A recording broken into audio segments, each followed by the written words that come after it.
Calvin Castine at the 8-Ball Billiards Cafe just outside of beautiful downtown Plattsburgh.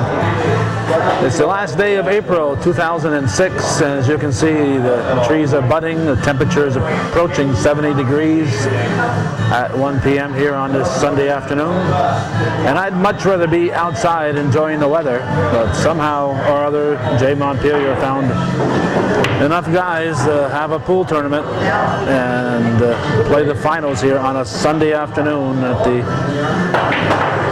one of the most beautiful days we're going to have all year long. So whether I like it or not, we're here for the next 8 hours. By the time I leave here, it'll be getting dark. So the sooner they get this show on the road, the less complaining I will do.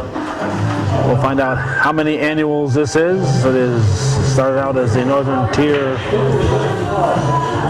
Winter Carnival event, and it's evolved over the years, and right now it's, as I said, being played in April, so it's certainly not a Winter Carnival event. Hopefully next year it'll be back in the winter months and not be taking us away from outstanding Sunday afternoon to be here inside. Ready to the 8-Ball Billiards Cafe. I am Jay Montpelier, Tournament Director of the 14th Annual 8-Ball Billiards Regional Winter Pool Tournament. This year the tournament was postponed due to the many Northern New York Tournament finals that were on the weekends. Our 2007 tournament will be held in January and early February, when there's not so many tournaments. This year we traveled to Keysville, although it wasn't really a road trip because we didn't honor pool hall. So anybody out there that knows of a pool hall that's been closed for a long time that we can honor, let us know and we'll travel to your community. This is our third annual Hard Luck Tournament. It's open to anyone that played but didn't qualify. This will start in about an hour. And this year, ladies and gentlemen, there's a lot of changes. The biggest change is we usually give 2 sticks for prizes, and now we're giving money, and the first place prize is $500, the second place prize is $350, and the third place prize is $100. The top 3 finishers will also receive a cue, and the champion will have their name engraved on the Tournament of Champions plaque. Each finalist will receive a Nick's Quick Trick commemorative issue from our friend, professional trick shot artist, Nick Nicolaitis, who was here in February. Another big change this year is that all through the years we've played a 2 out of 3. This year we went to 3 out of 5. What this usually does is take some of the chance out of the game. So as far as the filming goes, what we're going to do is we're going to film the winner's bracket. We're going to get the loser's bracket going on another table. That will be off camera. Today's winner's bracket will be on a brand new Great American Billiard table, just used for the first time. This table replaces a table that's going in our new 20 by 28 by 60 pavilion out back. I'd like to thank all our sponsors and all our players and our referees. And every year, one thing that really makes this tournament special is the fact that people can watch it on TV. A lot of times I hear when I'm out in the community, oh, is that the one that's on TV? Oh, this is it right here. This wouldn't be possible if it wasn't for Calvin Castine. So I would like everybody to give Calvin a big round.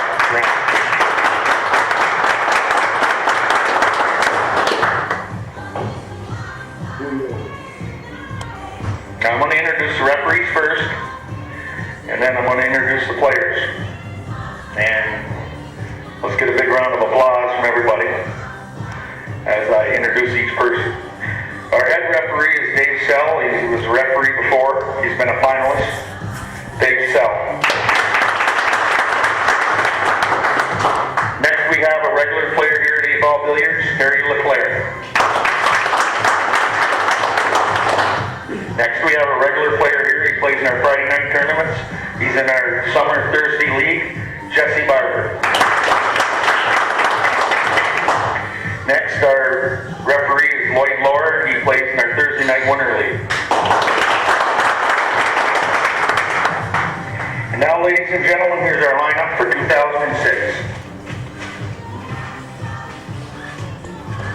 He's representing Flood Zone in Champlain, his own bar. He returned since his retirement in 97. He was champion 93, 95, 96, second in 94, third in 97. He's from St. Albans, Vermont. Ladies and gentlemen, Chuck Parra. Representing VFW Post 1418 in Champlain. He was a finalist in 02 and 03. He's been a referee many times. He's from Chateauguay. Ladies and gentlemen, Timmy Lord. Representing Friendly Tavern in Keysville, he was on the 8-ball Billiards 1 team that finished first in the league this year. He's a first-time finalist. He's from West Jay-Z. Ladies and gentlemen, Snooker Bob Turok.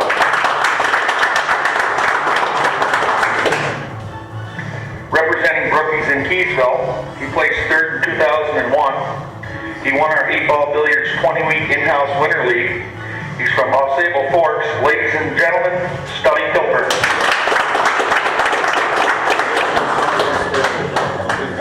Representing Beaumont and Ross's Point, he was champion in 2001, a finalist in 2004 and 2005. He just won our 8-ball Billiards Friday night 8-ball tournament. He's from West Jay-Z. Ladies and gentlemen, Neil Young.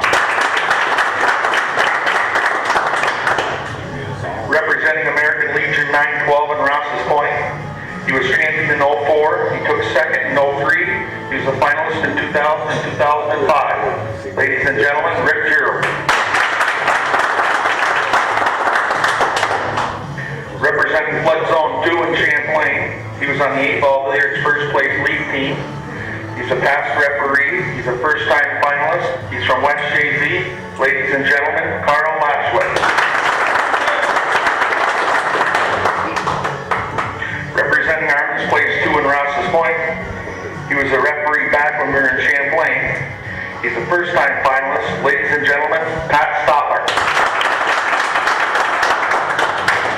Now we're going to turn to the Pledge of Allegiance, please.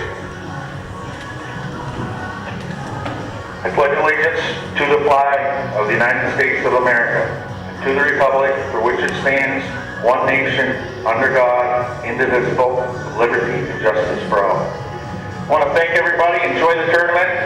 Great job, Calvin. Year after year. Great job. Thank you. What are we doing? Starting with the two shortest guys first? Is that how you're working this, Jay? It looks that way. They are the two shortest. Keep working their way up. And Shaq and Yo will play last, right? So what we have here, Calvin, is actually two previous finalists. This is our first year we've ever had. It's from our it's after the third year, but this is the first time we've had 3 new finalists. They've never been here before. Well, they're not finalists. They're in the finalists are the last 2. In other words, what? The finalists are the last 2. Well, no, but I mean finalists, 8 finalists to make it to this tournament. And also we have 3 finalists here today that are past champions. Now tell me, I know you talked about this.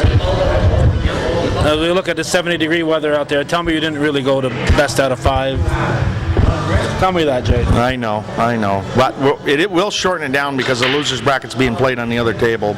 But this was really, the guys really wanted this. I've been talking over the years, it's been 2 out of 3. It's just too much chance, and a race to 3 gives the player that's shooting a little better more of an advantage.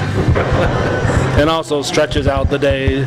I'll be out here by midnight if I'm lucky, I guess. Well, no, like I say, the losers bracket's going to be played simultaneously, so that'll eliminate a few games. That's going to eliminate quite a few games.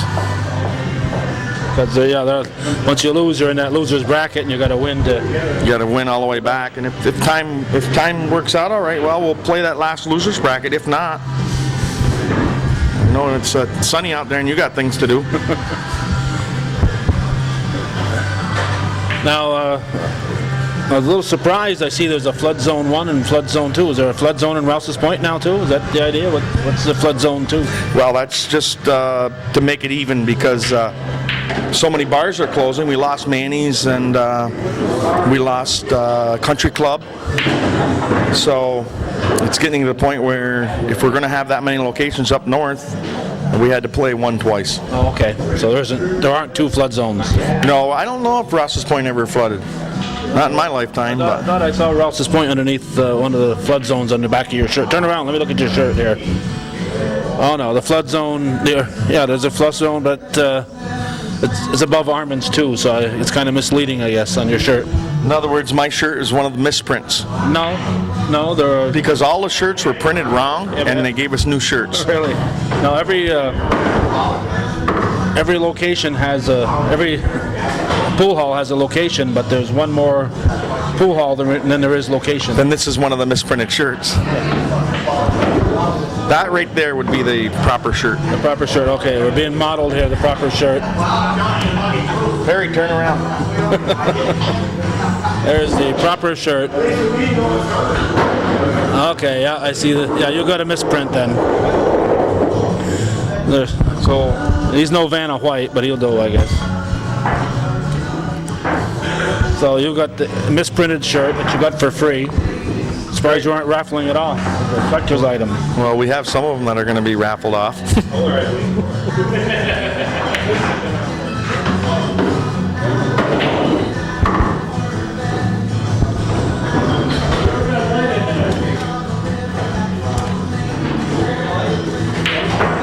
All right, Neil Young here. He's shooting at the 4. Looks like he's just got the 5, then the 8. He's in pretty good spot here for the first game. Yep, first game. It looks like it could go to Neil if Neil's been shooting very well. So we have Neil here today. He's representing the Bullmart. And Timmy Lord is representing the VFW Post 1418. I know a pool hall you've never recognized. And where's that? I don't know. Let's watch Neil shoot, then I'll tell you.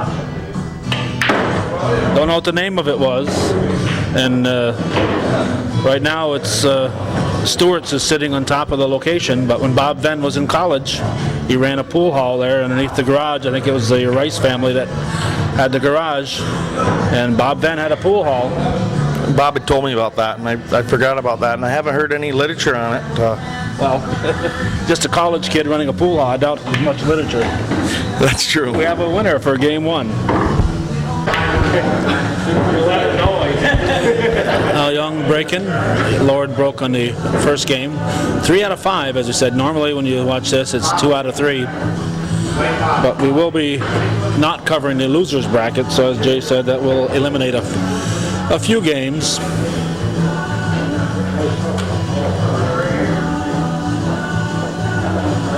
And each of the finalists gets a red tournament shirt. This is what the tournament shirts look like. That's a list of the sponsors. Nothing went in on the break, so Tim Lord will have his choice.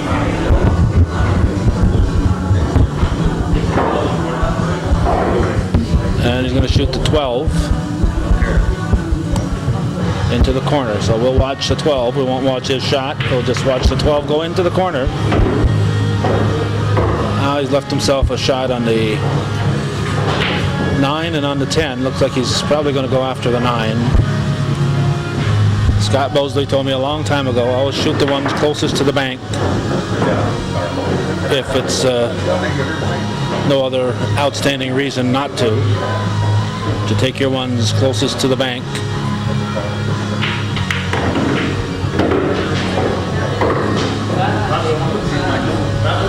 Sometimes there are circumstances that no rule is carved in stone.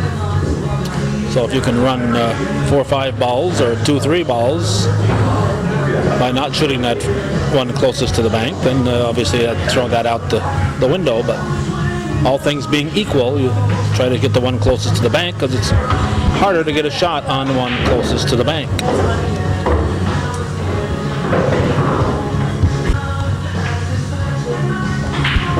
Neil's going to go for the corner. I believe they have to call their pockets.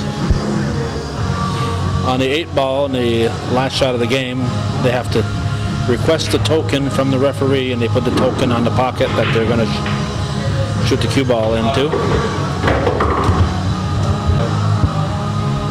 Shooting the 13, it looks like he's going down with it into the corner. He'll follow it. Nope, didn't follow, didn't make it. He's hoping to follow it and have a lead, and maybe if he'd put it in, he would have had the right angle on the cue ball, but that didn't happen. So it brings Neil Young back to the table. This is Neil's first shot since the break. Neil leading in the match, 1-0. First match of the day, 14th annual 8-ball pool tournament here at 8-Ball Billiards Cafe. Started as part of the Northern Tier Winter Carnival, and it used to be played. The finals used to be played in Champlain at the showroom that was there before Jay's Nursery and Landscaping and 8-Ball Billiards moved here to their Plattsburgh location. He'll put the 2 in the side. Should leave himself a shot on the 3. Or in this case, maybe he'll have to shoot the 6. I thought he'd try to leave a shot on the 3 here, then follow up and get the 1 and the 7. But he's going to have to shoot the 6.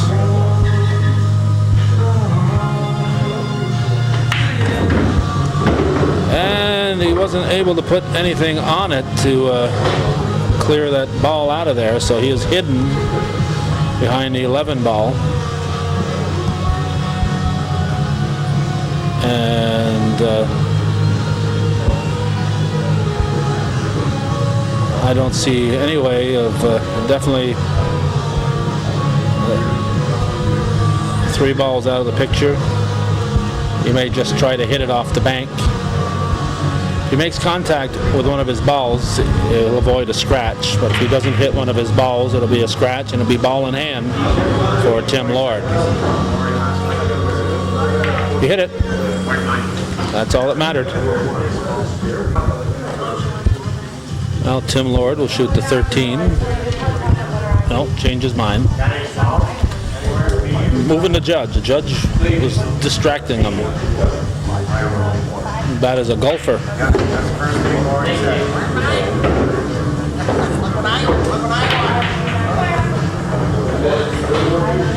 Well, it's a choice of which one he wants to get. His 8-ball is up here. What he is worried about is how he can leave himself on the, after he puts the second one of these in, leave himself better positioned for the 8. He'll shoot the 11.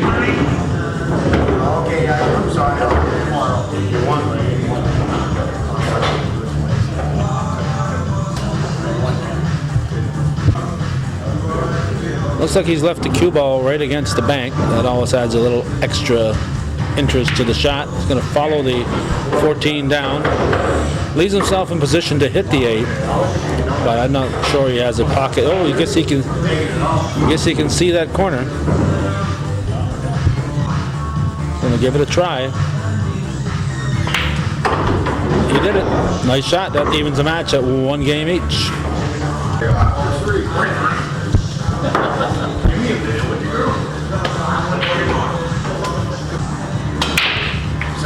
Tim Lord with the break.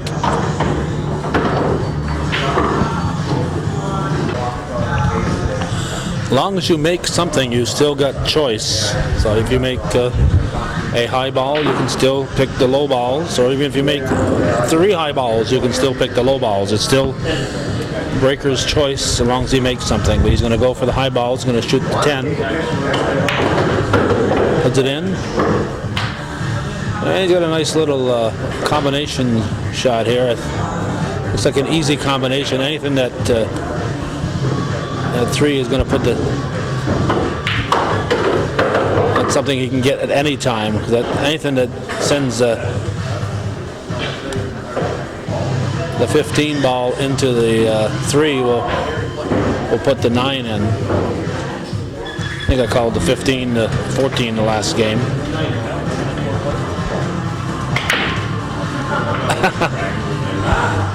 Or so I thought.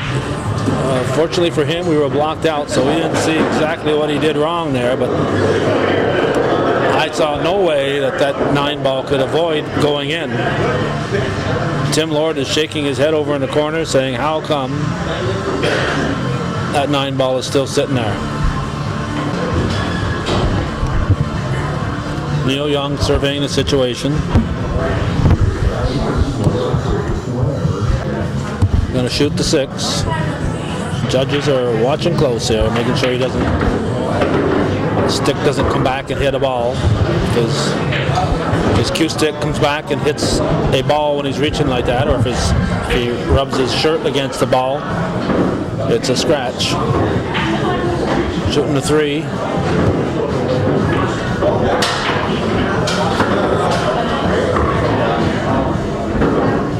He's got the 7 and the 1 up here. He's got the 5 here, and along the bank down here is the 4. And down that way is the 2. He's going to go after the 1 ball.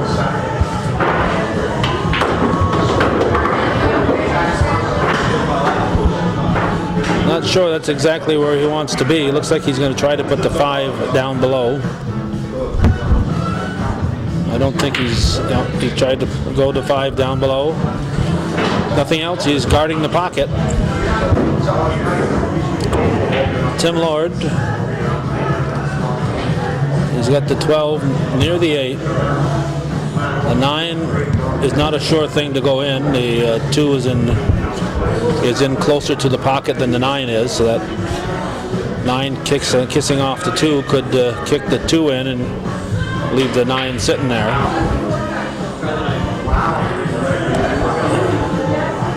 Looks like he's going to try to combination it down below, and as I thought, the 2 kicked the 9 out, and I thought shooting the 15 into the side was an option. He apparently didn't like that option.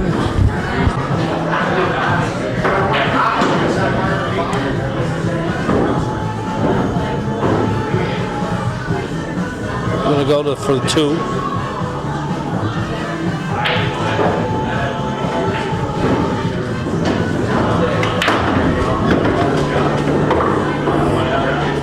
Kisses off the 4. He can follow the 4 down. This is a relatively easy shot. He's going to go for his 5. Keep position on that 4.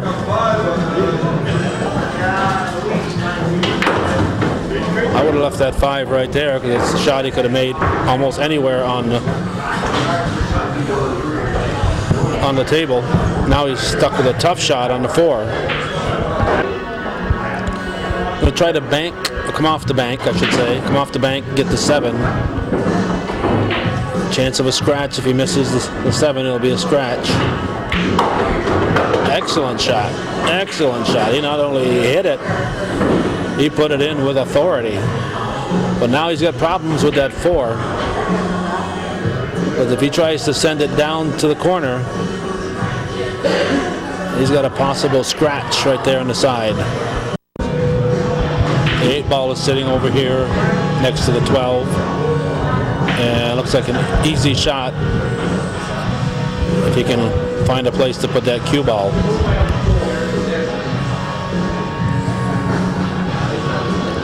He's going for the corner.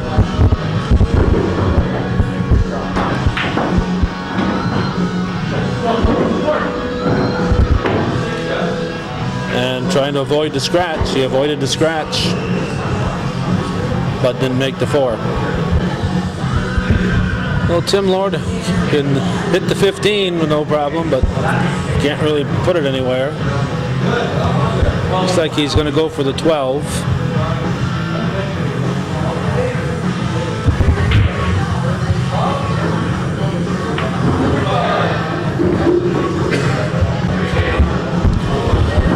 I don't think he's too concerned because I don't think Young can see enough of that 4-ball, but we'll see. We'll find out right now how much of that 4-ball he can see. He did it. A very fine shot. And it looks like that 8 will go. So this would give Young a 2-1 advantage. He gets the token.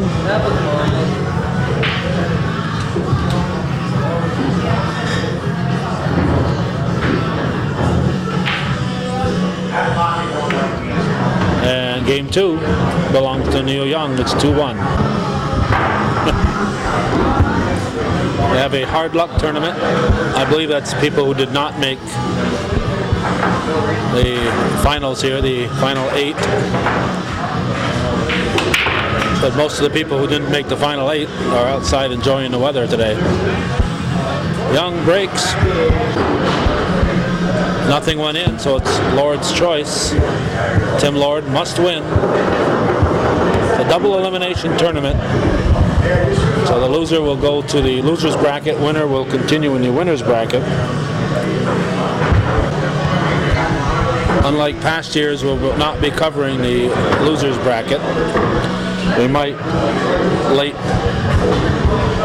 very late, because in order to get to the finals, you're going to have one player who was the loser.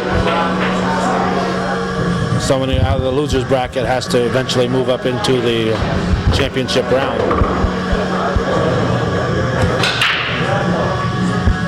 Looks like that 12 will go any time he wants it to. And he wants to do it right now. He'll put that in. And he kind of hit his 11 by doing so. Hit it kind of soft, and you can see the 13, but that can't get by the 4. He's also got the 14 and 15 up here. Lord looking to see what he can see of the 15. He's going to shoot. I didn't notice him calling anything. Made it, but he scratched. Scratch is ball in hand for the opponent, so he can put that cue ball any darn place he pleases on the table. Well, it's not like the way I grew up playing pool. The opponent scratches, you put it behind the line and the break line, and shoot from there. Easy shot on a 4. He almost scratched. That 7 will not get by the 3. He's going to try to do it. Hopefully he gets enough oomph to get it through there. And he did it. And it looks like the 3 barely moved, if at all. So he could see the corner. Shooting the 2, he'll stay up here and get the 1. Neil Young leading this first match 2-1.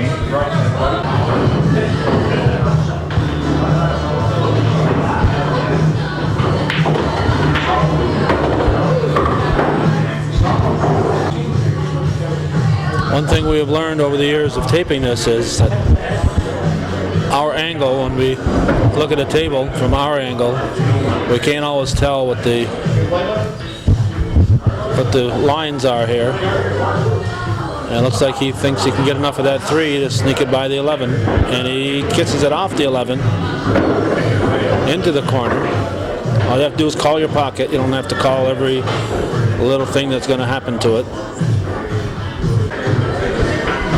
Looks like he has a shot at the 6, and that will leave him position on the 5, and the 8 is right here. So I believe his only concern is maybe doing something that would send the 5 into the 8 and sending the 8 into the side pocket.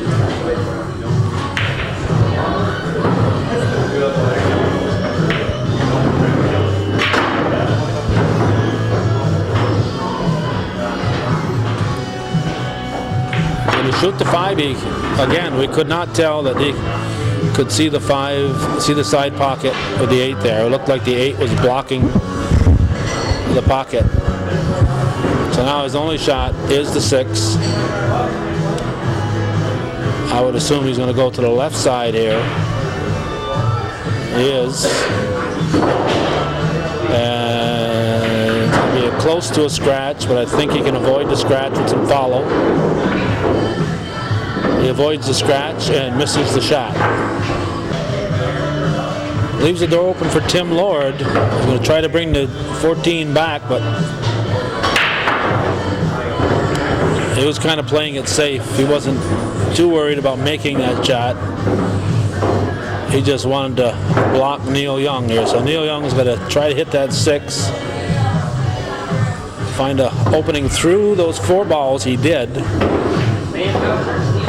He did. And looks like he has a relatively routine shot on the 8. And this would give him a 3-1 win here in the first match.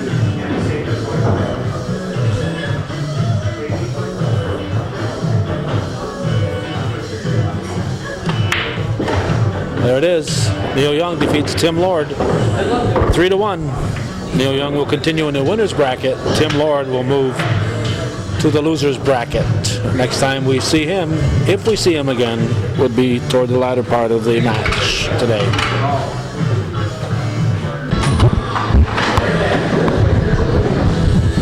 All right, I see Chucky Pera up here and against Rick Giro. Rick, we've seen a lot of in the last several years. But I've seen Chuck's name on some of the early tournaments as far ago as 1993, I think, huh? Yeah, Calvin, Chuck started playing with us right at the beginning, and he kind of retired in '97. He lives in St. Albans, and he bought the former Stumble Inn or Mechanics Inn, and he calls it the Flood Zone. So now he's back in the pool, and so I think we'll be seeing him for a while. I forgot Big Big Jeff's. There's also Big Jeff's. Big Jeff's in between there, yeah. Well, Chucky's own bars in St. Albans. He's taking this one very seriously, and he's promoting it a lot, and he's running it very well. Now the fact that he's the only bar in Champlain, with Manny's closing, and then also the country club closing, so. Well, country club to Moors, but yeah. Yeah, but anybody even close, so he's pretty well off. I don't know what they're doing to the former American house, the Robin's Nest. The whole,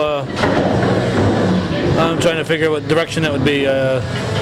South side. South, is it south side? All the second floor is completely torn out. Well, I believe now a guy by the name of Rich Wolf bought it at auction. That's how I got the beer door and the sink from the place. But now I believe that Rainey Poirier's son owns it, and it's his first, Chad, and it's his first venture in real estate. So he's going to fix it up and rent it out? Is that the idea? Or? I really don't know if he's going to rent it or what he's going to turn it into. But yeah, my thought would be apartments. Yeah. And by the way, talking about Rainey now owns the former Rip Van Winkle. Actually, still a Rip Van Winkle right down the street here, and him and I are working on making a path from his place to mine in the woods, so his patrons can come over here. I hope it's not a straight path. No, it's going to be curved. Allow them to stagger home. Yeah, they can stagger. Okay. He's going to provide them with golf carts so they don't have to walk. With rubber bumpers, I hope.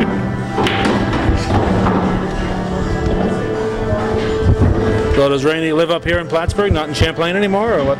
No, he travels back and forth. As you know, he's got a lot of real estate. And this was a good move for him. He bought it from Norm Landry, which is where I bought the land from next door here. And Norm's slowing down. His health isn't the best, so he's selling off his properties to younger guys. Now, is Norm the one with the metal detector? Not the Landry? Was on Point of Rush? No, Norm is he was a school teacher, a math teacher. He's Andy Landry. I know, yeah. Brother. Yeah. So is the guy with the metal detector. Oh, I didn't know that. So it might be. He might be the one. He might be. So anyway, what we got here, Calvin, we got Rick Giro. He's representing the American Legion 912 in Ross's Point, and he was champion in 2004, and he took second in 2003, and he was a finalist in 2000 and 2005. And he's going against our many-time champion Chucky, who was a champion in 93, 95, and 96. He took second in 94 and third in 97. So we have two champions here today going against each other. Somehow he forgot his pants at home and he's wearing an extra pair that Tim Lord brought. Oh, you mean shorter pants? Yeah.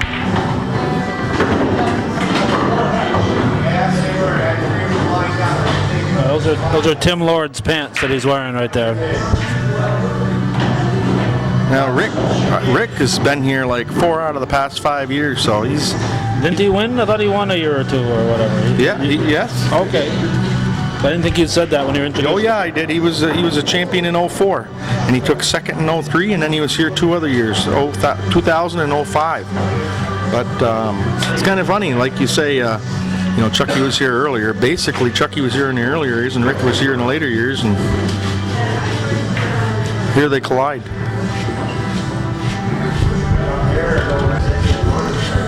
All right, I haven't been following this too closely here. Looks like Para's got the solids.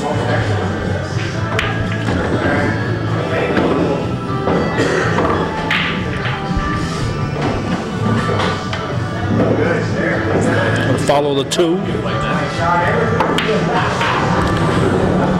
Oh, he didn't follow it, and he didn't make it.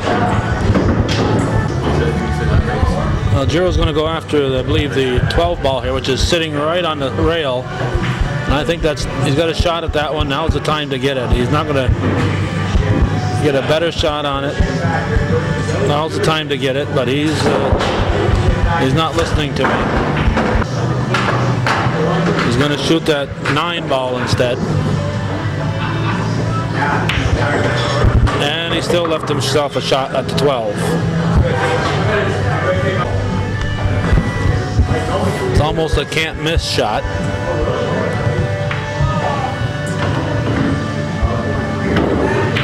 He's got the 13 in the side and leave himself positioned to put the 8 down in the corner.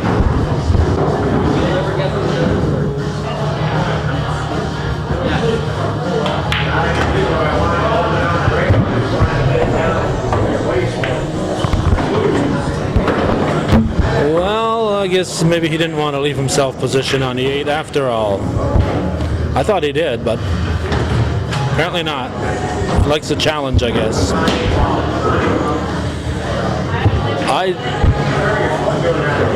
As I said, we can't always tell the angles. I don't see how he can see that 8 beyond the 2, but it looks like he is calling for it up here, so he's going to come off the bank and get the 8. He's calling for this pocket up here.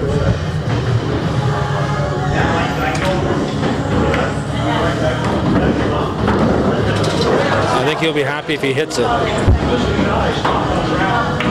He hit it.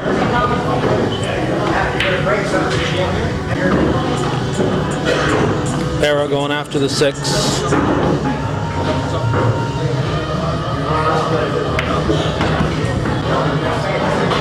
A little nest here. It's all the solids.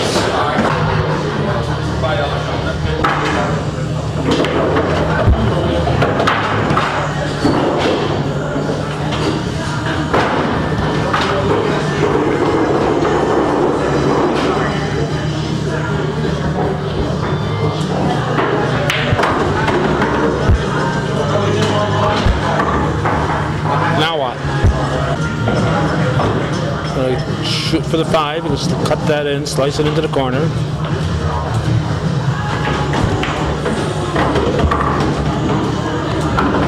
I'm sure he was hoping to hit into the 4 and 1 and knock it loose.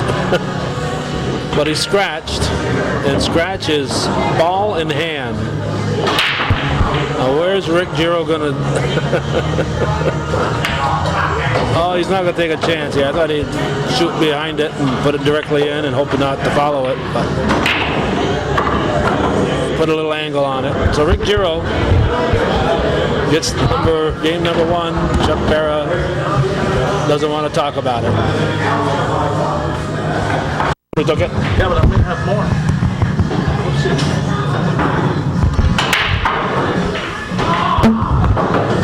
All right, Rick Giro leading 1-0. Had a drawing here in the door prize. I won a cap, but unfortunately it's a beer cap, and I can't show up at high school events with a beer cap. So, anybody want to trade a Miller Lite cap for a Pepsi Cola cap? All right, Rick Giro trying to decide what he's going to take here. He sank something, but he doesn't have to take what he sank. He can choose something else.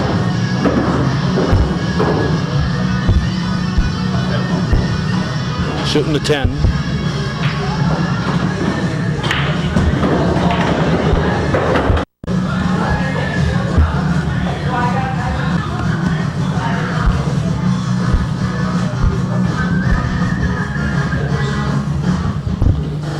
Going after the 11 next.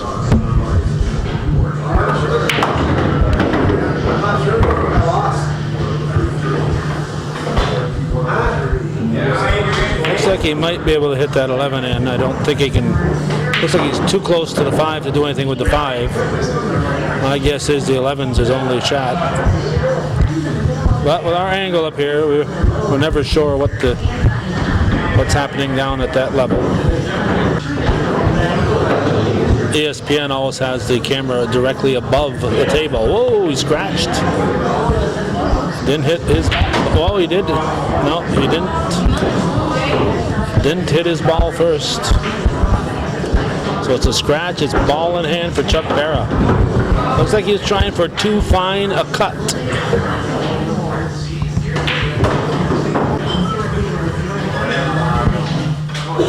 Five ball into the side.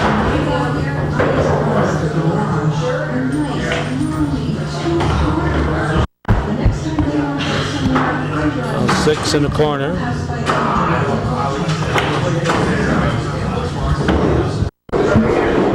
Now me, I'd shoot that 2, but I'm not a 3-time winner of the tournament here.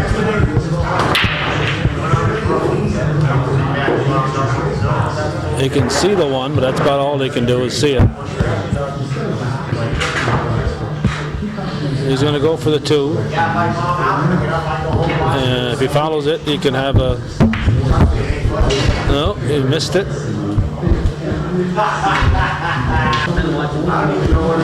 Looks like Rick Giro's going to go for one of those down below there. The 12 would be the better shot if you can see it properly, because it's closer to the bank and it's a tough shot. Tougher angled. You got it.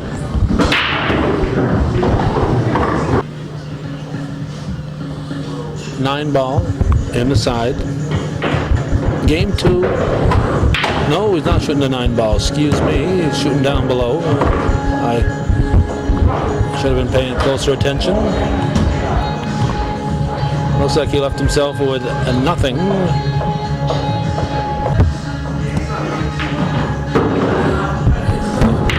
.13 ball. Knocks it around. I don't think the cue is touching the 1, but it's close. Cue ball looks a little bit smaller than the 1 ball, doesn't it?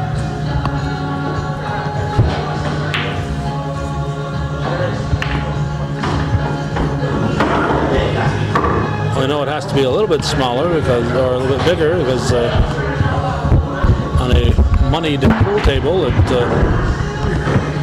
doesn't fall in. And you scratch.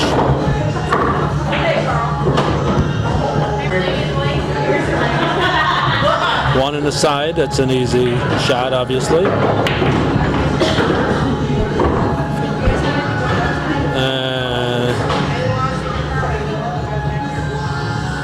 Put a little bottom on it so he stays close to the rail. Came back a little bit, but I still think he's got a shot on a 4.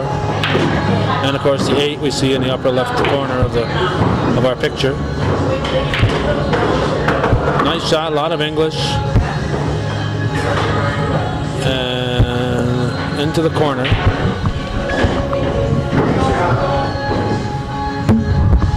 This will even the match at 1 apiece.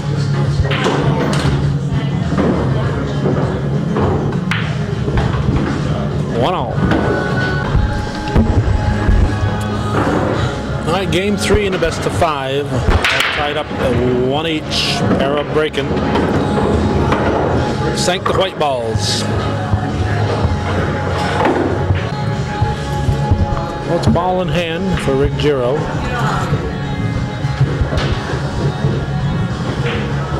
And he's got choice. Going to shoot the 9 ball.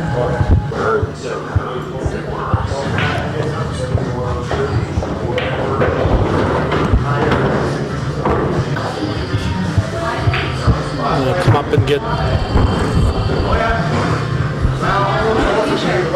the 15.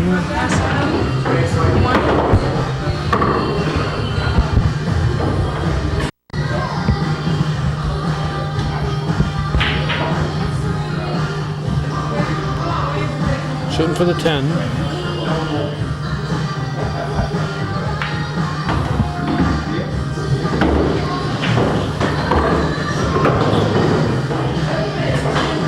Got a shot in the 14.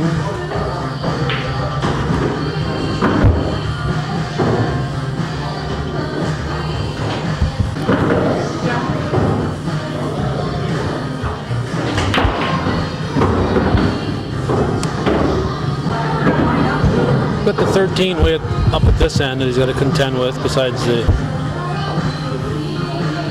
2 balls down here, the 11 and the 12.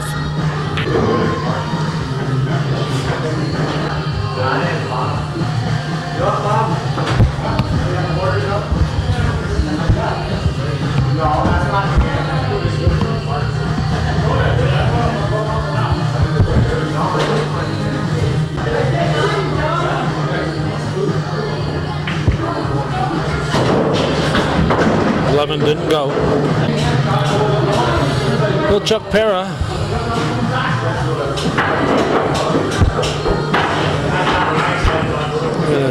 Slice the 4 in the corner.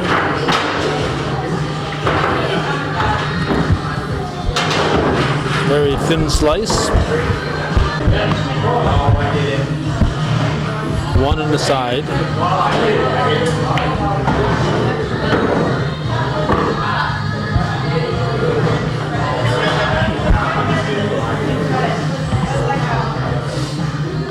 Five will go easily.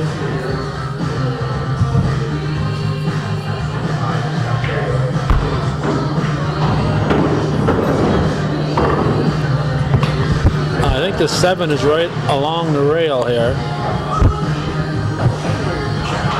So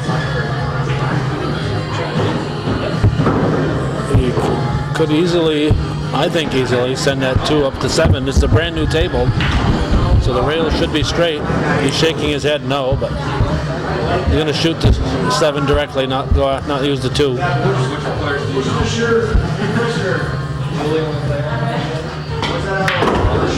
He's got it.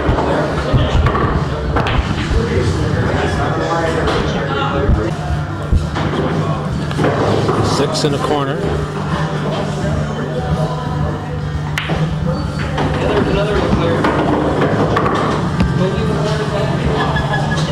Obviously the 2 would be his better choice, in my opinion, because it's along the rail.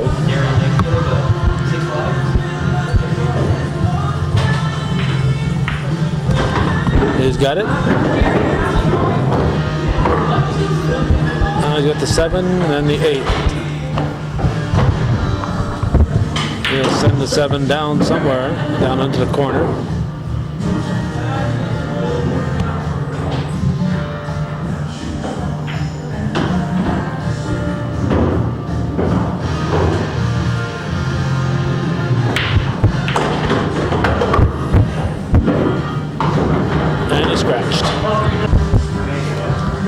So it's ball in hand for Rick Giro. And he's not worried about the first ball. He's worried about the second and third, and then getting in position for the 8. I think I'd take this 13 up here first. The others are all down below. Should be able to leave himself in position to shoot the 12. He's going to shoot the 13.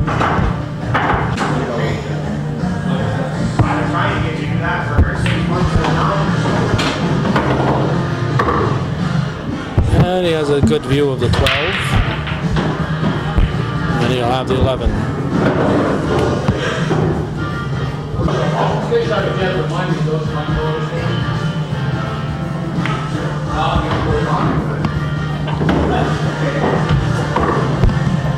And there's the 8 ball after he makes the 11.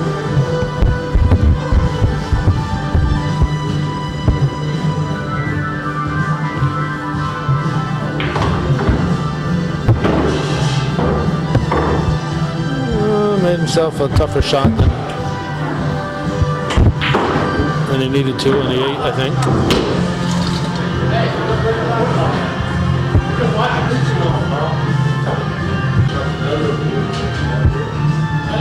Into the corner.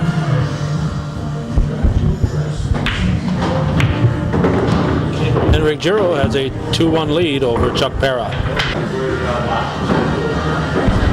Rick Giro breaking.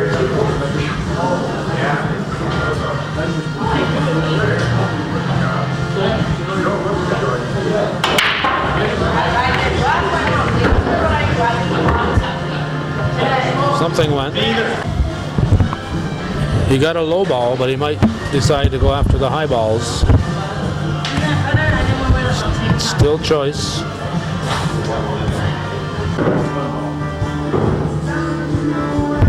Looks like he's going for the low balls. He hit the combination and got the 1.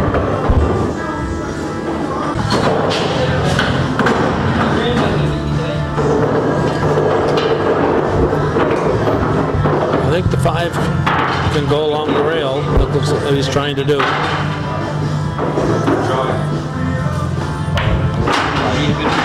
He did it.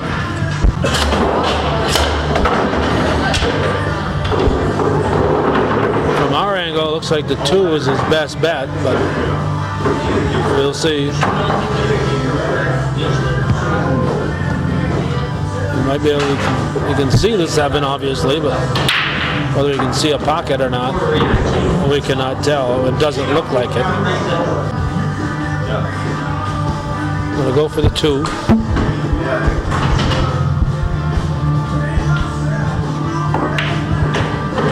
And he got it. Doesn't have a lot of things to choose from here. Hits the 7. Hoping to kiss it off the 11 and into the corner, but didn't happen. Chuck Para trailing 2-1 in his best of 5. Winner of this will face Neil Young in the winner's bracket. Loser goes against Tim Lord in the loser's bracket. It's a double elimination tournament, so you have to lose 2 matches to be out of the match.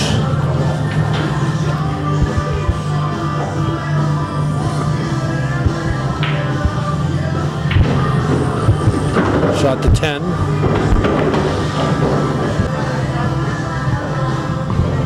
Going after the 12.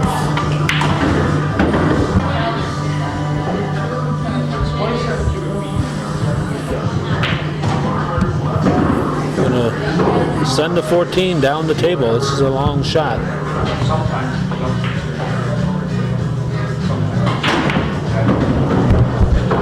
And he missed it. I believe Giro has only 3 balls. Yes. With the 7,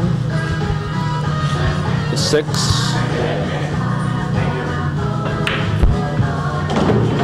and the 4. And of course the 8. This is the easy one. Might as well get that one now, but the next shot is the question. I think think he can slice that into the side, into the corner.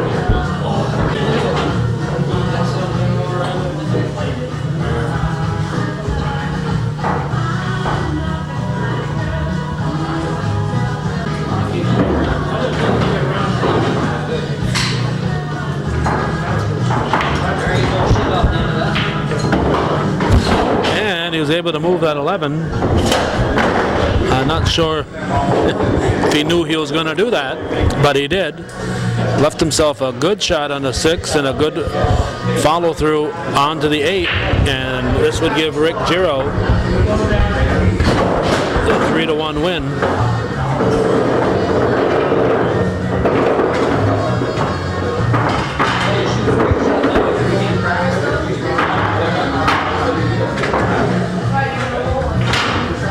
There's a 6.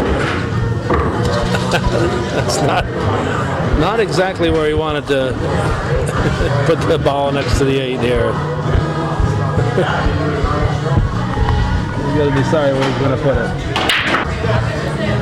As expected, he's going for that corner. But of course, he has to be concerned about a scratch. It's a good shot to scratch on. He scratches on the 8 ball and makes it, he loses. If he scratches on the 8 ball and misses it, I think it would just be ball in hand. Did not scratch. Rick Giro, 3-1 win over Chuck Pera in the second match of the day here on Hometown Cable, viewer-supported local television. All right, we are set for the third match of the tournament finals. It looks like Carl Lajoie is going to break, and he's playing Stubby Kilburn.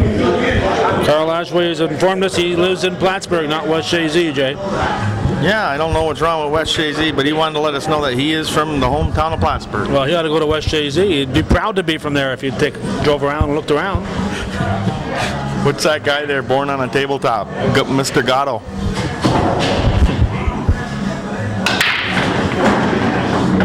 Now, is the cue ball a little smaller than the other balls? Is that why it stays and comes out that little hole, or is it bigger? It's smaller, isn't it? Actually, it's the same exact size, 2 1/4 inches, but what the deal is, it's got a piece of metal in it. And there's a magnet in the table which draws it over and down.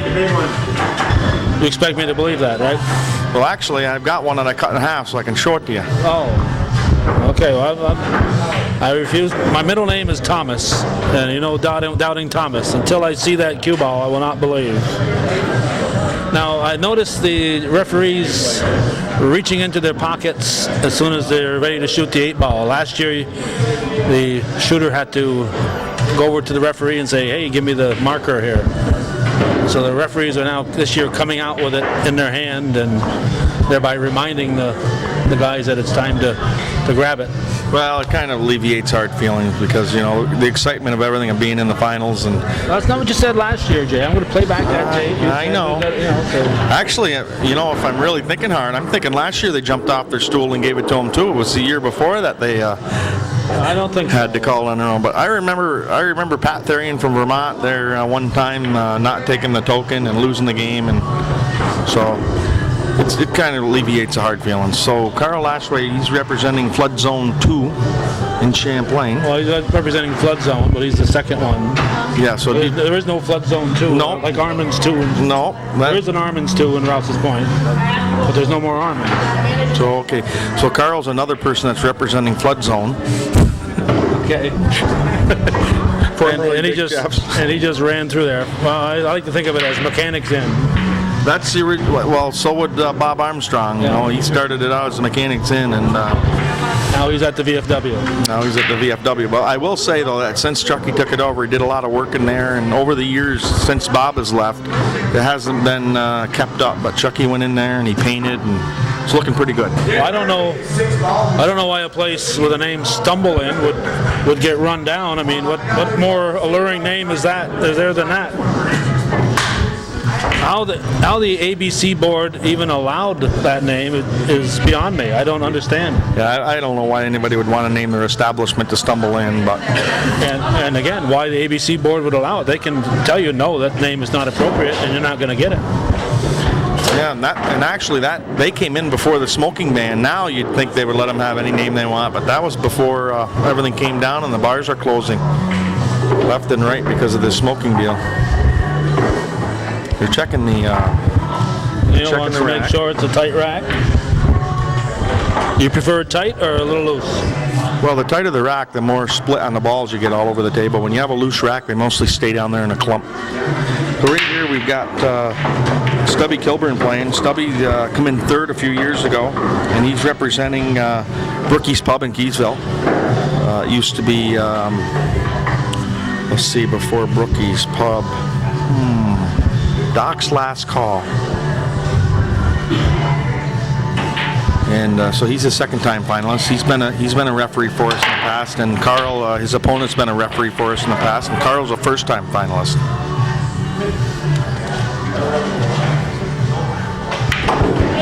Okay, Jay's going to get back to all the other things he has to do here in running this tournament.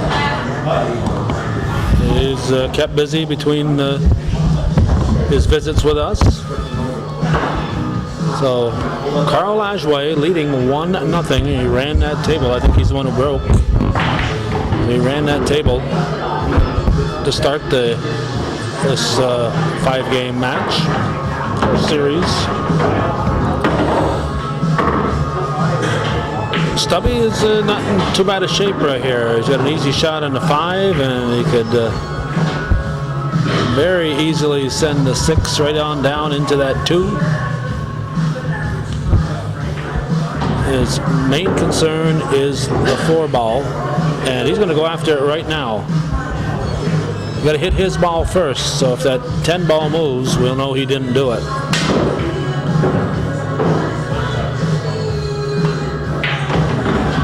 Ten ball didn't budge.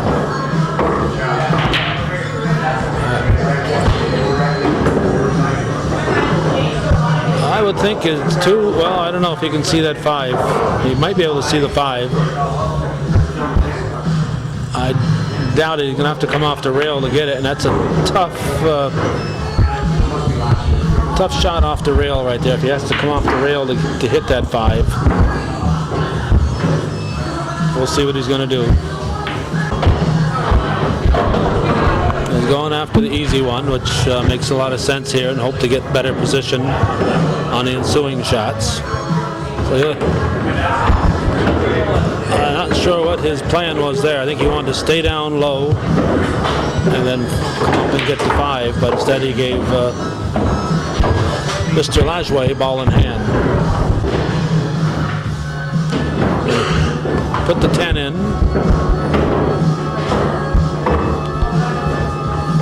Cue ball ended up very close to the rail. If not, I don't think it's touching it because looking at the shadow there. So the cue ball is the same size, and Jay should know he's in the business of selling tables and other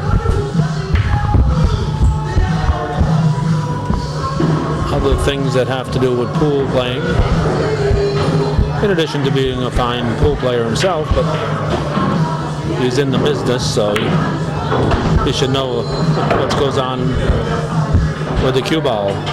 Stubby hit it, brought the 5 out. I don't think that's what he wanted to do. Carl Lajway says he can put the 9 in. Now he's changing his mind.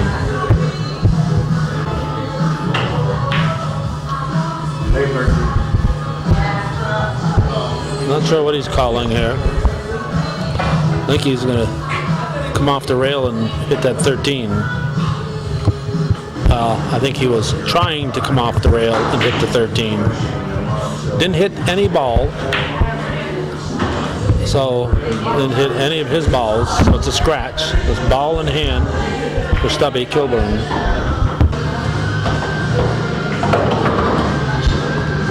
Combination. Still in good position on the 6. And after this, he's just got the 8, which you'll see in the left side of your picture.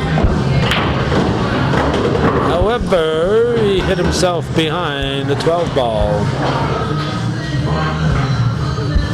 Says I'm still going to slice it into that corner, that side. I slice it into the side, he thinks.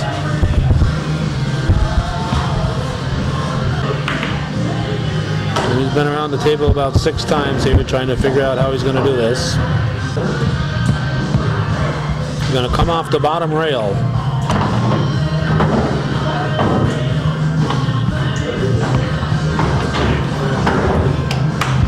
And he did it. He did it. Nice shot. Unfortunately, we couldn't see it. We got a nice view of his back. So it's a 1-1 match. Carl Lajway breaking. Pick a ball and figure out where they're going to go. One of them went in.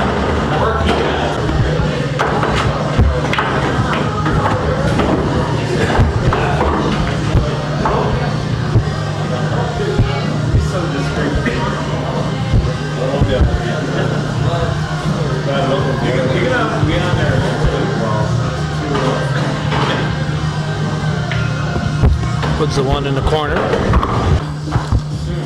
Leaves him an easy shot on the 2.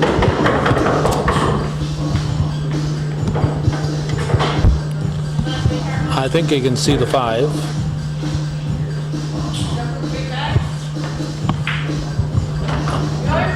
From here, you'd think if he hits it, he'd put it right about there, so we can't tell.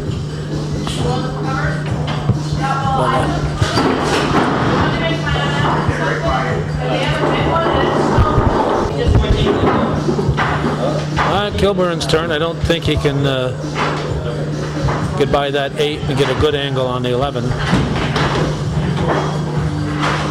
Without 8 not being there, it'd be an easy shot on the 11, but I think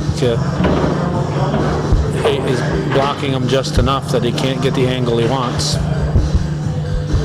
And what else has he got to choose from? Can't get to 13 without hitting some of those first. I think the 8 is also blocking him on the 12.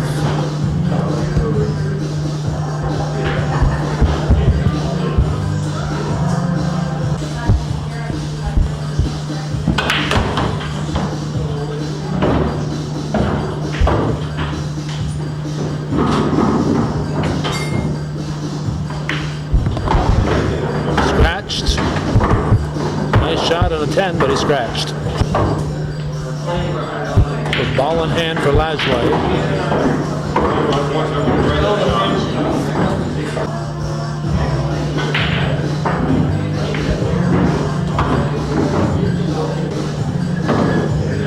Shoots 13 into the corner.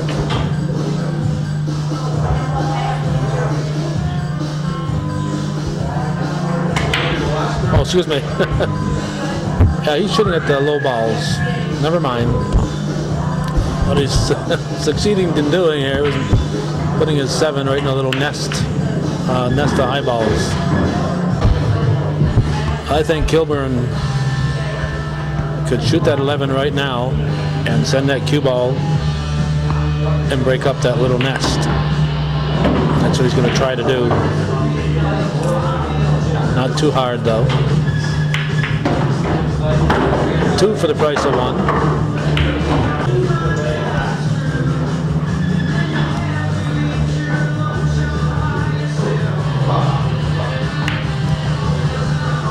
Kind of a safety shot. Block in the pocket. That kind of makes it a tough deal here for Lajway. He's going to try to slice it through there. He'll have to put a lot on the ball to get it by there. Needed a little bit more than that to get it by. The trouble with that kind of a slice, getting enough power on the shot to send that ball through.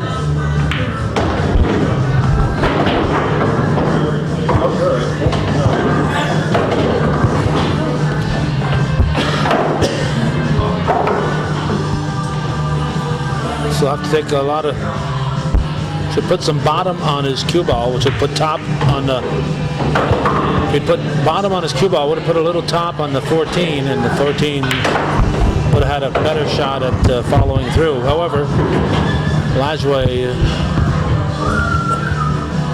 is just going to try to touch. And did he get?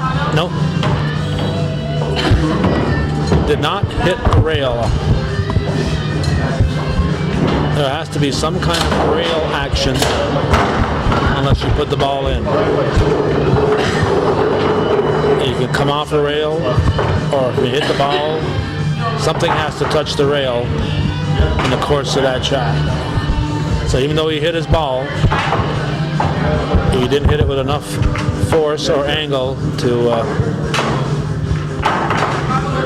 go off the rail. But Kilburn's still tough here. That 8 next to the 5 is going to leave us with a tough shot.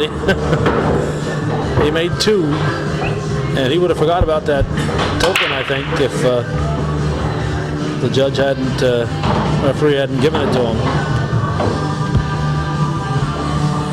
So the refs will be watching close. He has to hit the 8 ball first without hitting that 5 first. He can hit the 5 after the 8. He did it. He did it. So Kilburn had a 2-1 lead over Lajoie.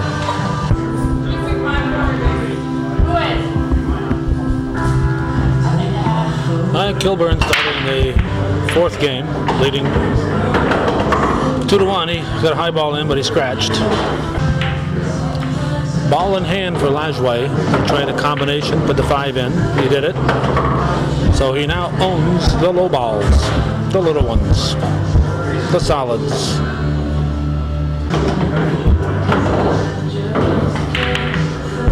Whoa. Trying a little action off one of the balls there, I guess. Stubby Kilburn trying to decide what he can see and what he can't see.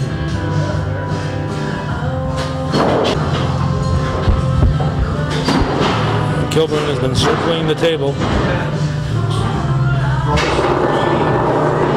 He's got the high balls. Shooting a 9. Try to put it in the side.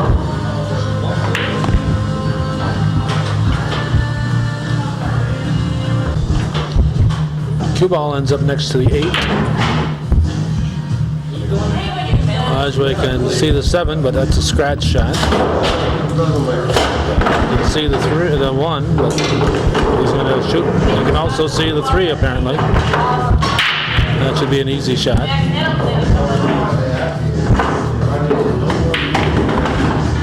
And he got the 2 at the same time.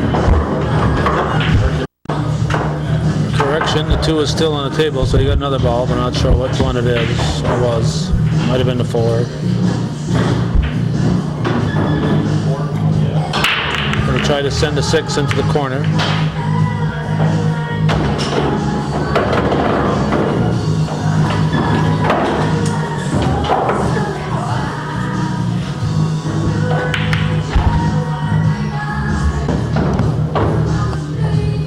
Kilburn shooting the 15.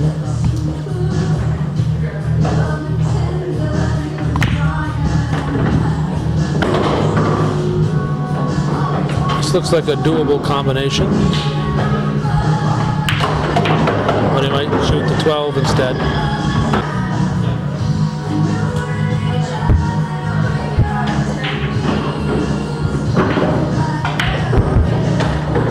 You got it?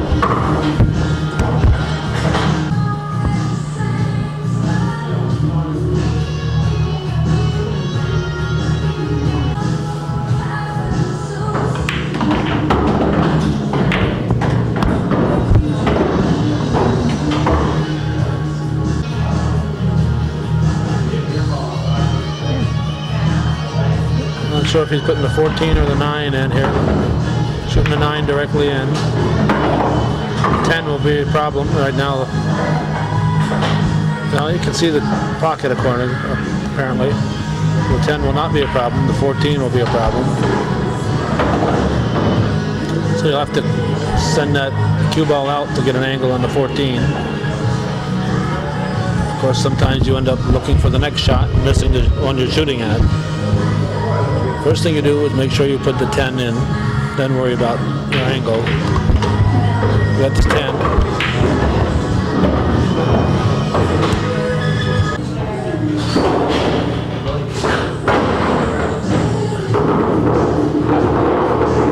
In a corner and leave himself position on the 8.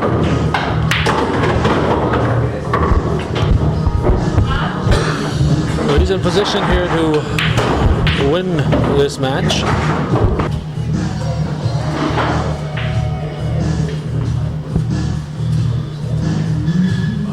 Kilburn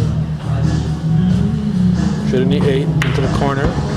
He's got it and he wins the match 3-1 over Carl Lajway.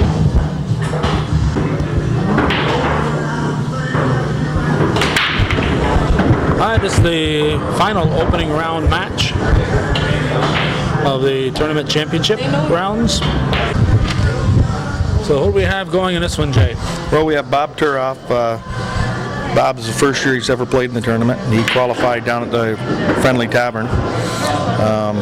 He's playing against Pat Stotler. Pat played back when we were in Champlain, but he's been a referee before, but he hasn't actually been a finalist. So we got two new-time finalists here playing each other. Pat Stotler representing Armin's, and Bob Turoff representing Friendly Tavern. Where's the Friendly Tavern? That'd be down in Keysville, kitty corner across the road from the Pepsi-Cola plant. So this might be Bob's first time in a tournament, but he's old enough to have played a round or two over the years. Yeah, you know, that's funny you mention that, because Bob hasn't been playing for very long. He's only been playing for about 5 years.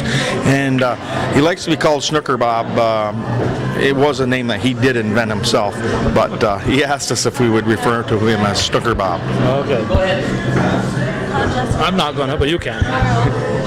Well, when I don't do it, he gets mad at me. Oh, wow. That's all right. He wanted to know how he could get a hold of Hometown Cable, and I said, well, you can to get these tournaments, and I said, well, you could buy a copy, or only way you can get it otherwise is on cable. So he's going to try to get a friend to tape it for him for free instead of getting Hometown Cable to make $15 for a copy of a tape. This is how we make our living, but he doesn't want to assist us in making our living, I guess. So we refuse to call him Snooker. Yeah. Stotler shooting the 9 ball. Now 10 in the corner.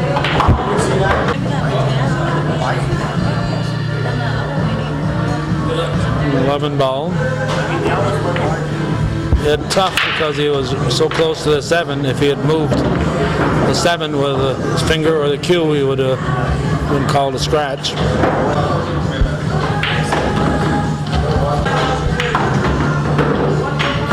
Turoff sinking him quick here.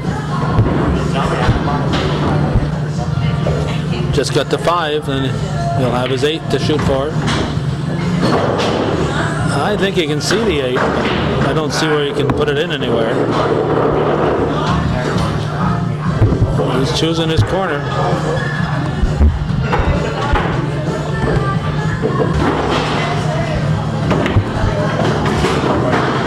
Kissed it off the other ball. Okay. A kiss and it's in. So nice shot. He takes game 1 and it's best of 5.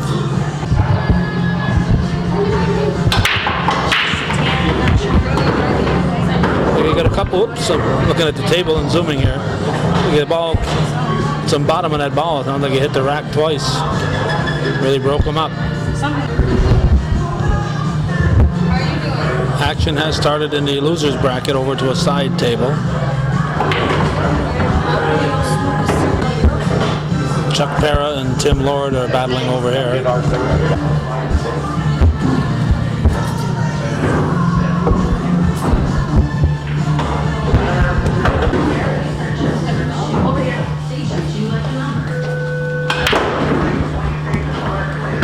Hit that a little harder than he had to, I think. Hit that a little harder than he should have, I think. I'm going to try to bring the 15 back into the side. We'll follow it. Did it. Nice shot. Nice shot. So he overcame that hard hit. Now he's got the 1 and 8 touching. That's a problem. I'm going to shoot the 14 first.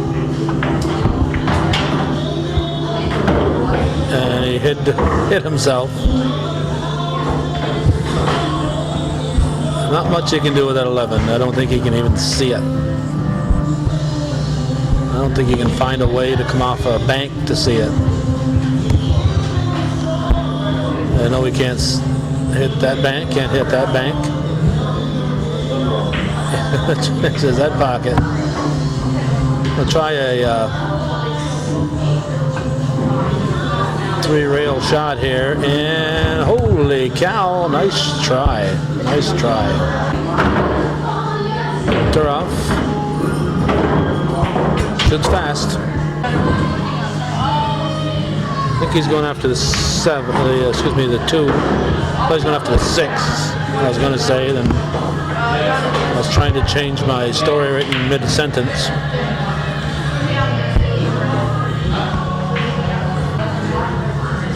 I tried to send the 6 down, but he didn't have a good view in the pocket. Stotler's only got the 11.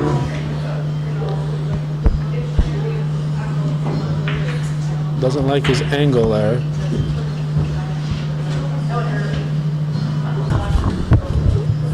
I don't think he's worried about making it. I think he can make it, just where he's going to leave the 8 ball.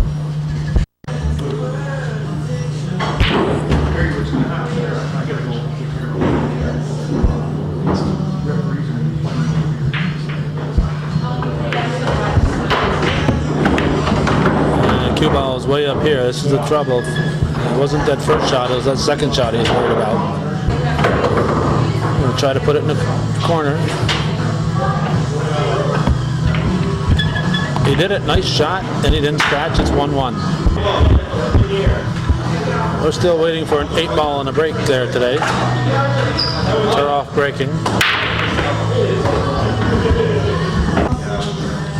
He made a low ball, and he's going to shoot the lows. Didn't make it, so it's still open.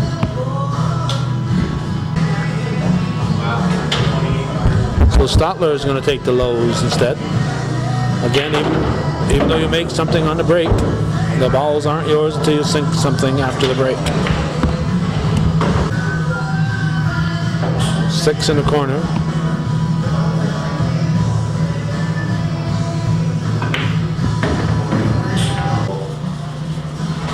I'm going to shoot the 4. I'll have to come off the rail to do it.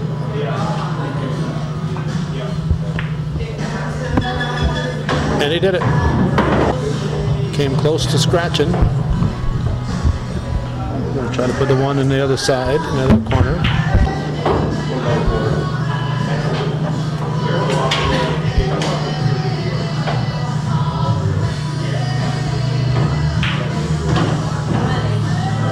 Can't hit it too hard. He doesn't want to move that 8 out into the bottom corner. You can't hit this too hard.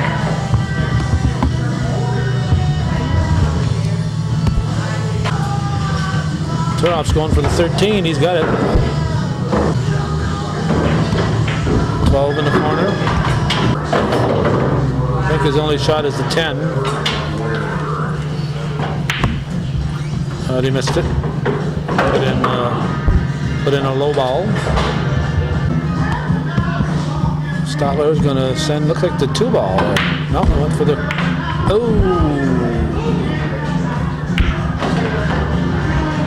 for the 3.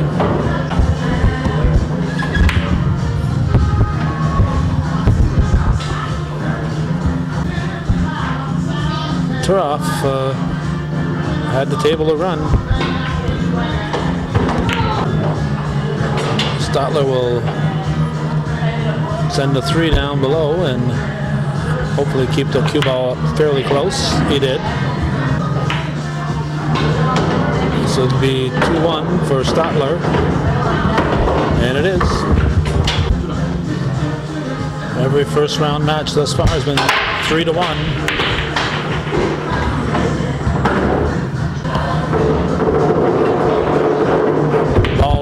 Cue ball ended up on the floor, so it's ball in hand for Turoff. Stotler leading 2-1.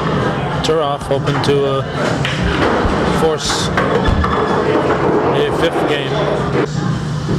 He was shooting fast and I think not planning ahead enough here, but he eked it out, got the 6. Now he's got the 7, and he's got to get position on the 3.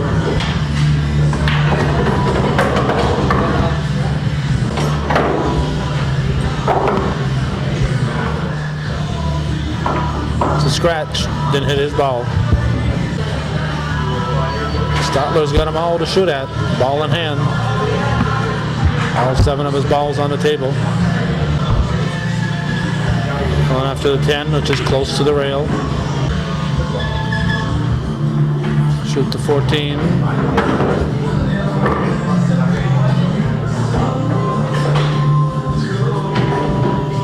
I think that would go.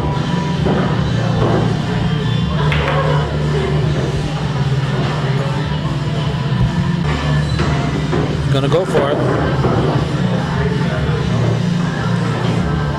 Gonna hit it fairly hard. Nope. Meanwhile, Turoff has got a tough shot to get the 3.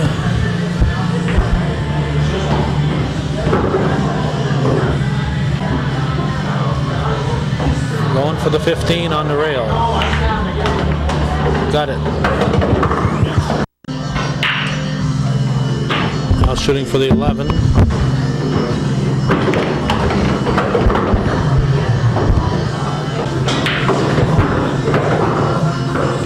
And the corner. Oh, too hard. Wrong corner. Turoff will try to slice it in. He missed it. 13 will be an easy one. Comes back and gets position on the 9. Stotler with a chance to win this in 3.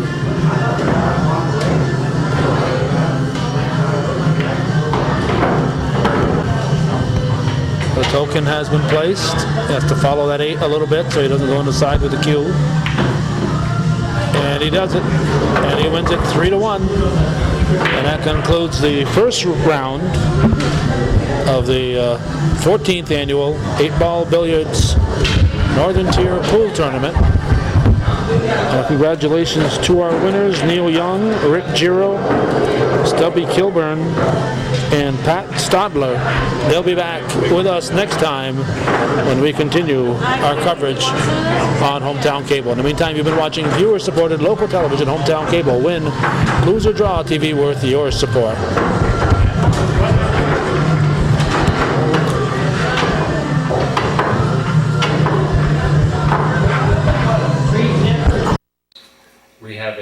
We have a computer study that we've done that we're required to do by the ISO that projects how much we will run in competing against coal, gas, and oil plants over the next 20 years. And it indicates that we will compete quite successfully because we are cheaper than they are. That's how we make our money. And we will reduce wholesale electric costs in the state by $1.2 billion.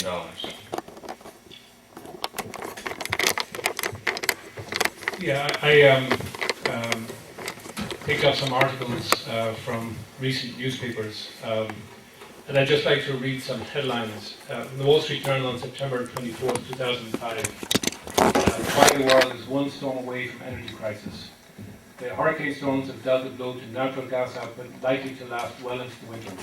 More than 2/3 of all gas production in the Gulf, about 20% of US production, is shut down, and retail travels right through an offshore area that mostly produces natural gas and is filled with aging platforms. Used by millions to heat their homes, gas also fires a big chunk of the power plants across the nation. In fact, about 90% of the new power plants built in the US have been gas-fired power plants. And when we started working on the Tug Hill project, natural gas, which sets the price of electricity in the state and also heats many houses, natural gas was Here are the first 6 bouts. We got 4 more coming up, so don't go away here on Hometown Cable. viewer-supported local television.